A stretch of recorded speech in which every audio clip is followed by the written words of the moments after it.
бийликти, мисалы парламентти жалаң олигархтар ээлеп алганда гана өлкөдө өнүгүп өсүү болот деп чын жүрөгүнөн ишенген адамдарды да көрүп жүрсөңүз керек.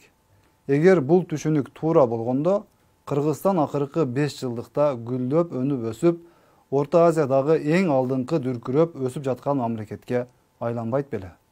Парламенттин 6-чакырылышында мисалы негизинен олигархтар отурбаганда анан дыйкандар отурду. Эртең эми дагы ошол өмүр бою мамлекеттик кызматта иштеп, бирок мамлекеттен да бай болуп кеткендер кайрадан парламентке барса, өлкөбүздүн кийинки 5 жылдыгы кандай болушу мүмкүндүгүн өзүңүз байкап көрүңүз. Элдин акысынан ополтоодой каражаттарды уурдап, анан ошол акчанын бир арзыбаган бөлүгүн кайра элге кайрымдуу адамдай болуп көрүнүп берип койгондо эле элдин баары алкыш айтып, айга күнгө теңеп калбашын алар деле түшүнсө керек.